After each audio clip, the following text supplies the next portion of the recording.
Welcome to Recovering with Becca, an old school drinker who woke up in her 50s only to discover there is life after the bottle. I'm your host, Becca Jacobson, and this is one girl's opinion on why we should get sober and how to do it. I offer short, daily inspirations for 45-plus professional women who are searching for a solution to uncontrolled drinking. If you're undecided, I'm here to convince you to take the leap, and I'm here to help you along the way. Listen, gals, we've wasted enough time, so join me and my group of amazing women on the thrilling road to recovery.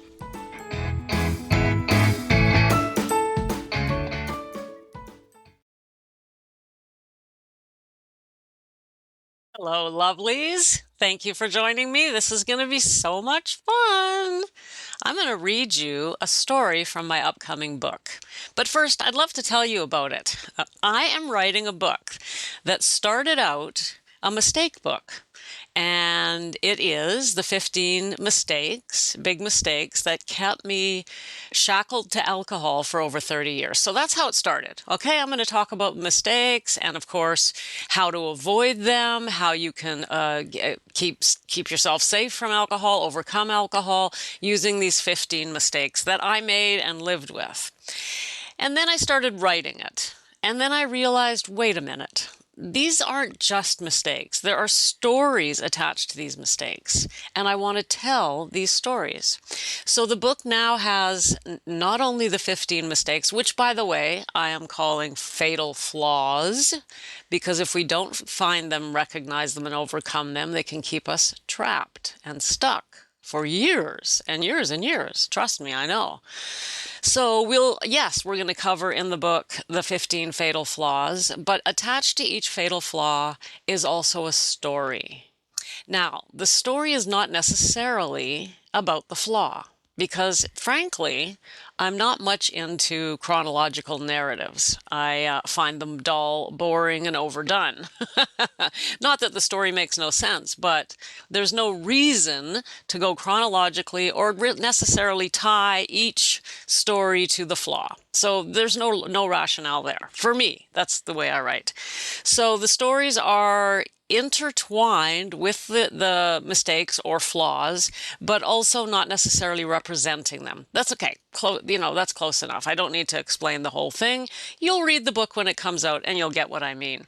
Also, by the way, peppered in there are coaching calls where I take a little break from writing and give you concrete, specific advice on what to do to save yourself from these flaws. So I'm hoping that it's both entertaining and educational.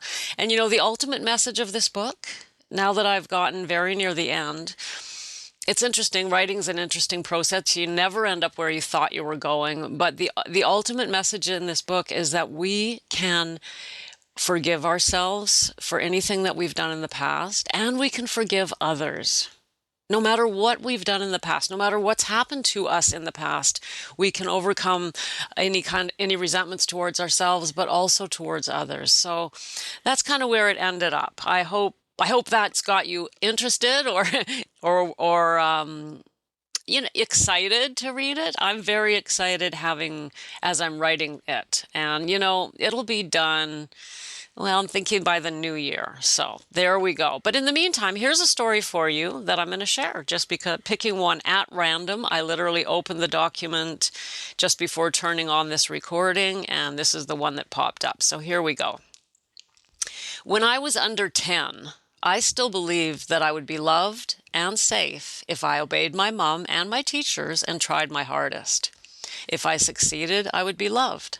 And because of that, I had a deep respect for my teachers and any authority figure. One day in grade 4, when I was 9 years old, the teacher had an amazing new activity for us, and I was so excited. Today, we're going to play a game and pretend that we live on an exotic island with palm trees and endless sunshine. We are natives from the past, and we have a queen who rules our land.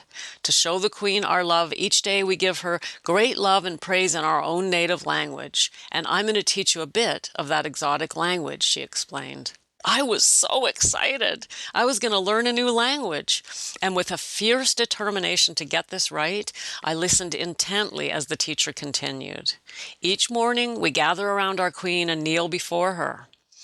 she said. We'll pretend I'm the queen. Gather in front of me and kneel, she instructed. We all knelt before the teacher, sitting on our heels. Now raise your arms and repeat after me, what-a-do. We raised our arms and repeated after the teacher, what-a-do, again and again. What-a-do. She explained that what-a-do meant, we bow to you. The whole class chanted over and over in front of the teacher, with arms held high above their heads. What-a-do, what-a-do, what-a-do. Great, excellent, the teacher said. Now, the next part of the morning ritual, with eyes closed as you bring your arms down to the ground in front of you and bow to the queen, you say, Payam, which means with greatest love. Payam, Payam. Payam, the class chanted as we lay prostrate before the teacher. Excellent, she cried. Now let's put the words together and be island natives, sending love to our queen. The whole class began with upraised arms, what-a-do, and bowed to the ground, chanting Payam over and over. I felt so proud of myself, realizing I had learned something exciting, exotic, and new, a language. What-a-do, Payam. What-a-do, Payam. What-a-do, Payam. I rhythmically chanted with the class, bowing deeply again and again with eyes closed. And as I did, I noticed some of my classmates began to giggle, and I thought how rude and disruptive they were. I continued with the others, what-a-do, Payam. What-a-do, Payam. What-a-do, Payam. As I chanted, more and more kids began to giggle, but I was determined to do this right as I continued to put the chants together and do this to the best of my ability. What-a-do, Payam. What-a-do, Payam. What-a-do, Payam. And it suddenly hit me. I opened my eyes to find the entire class, teacher included, desperately struggling not to laugh, as I bowed deeply again and again, chanting, what-a-do, Payam. And I was. I knew it was true. I knew it with all my heart. But that's another story. Thank you for listening, gals. Sending you love. Talk soon.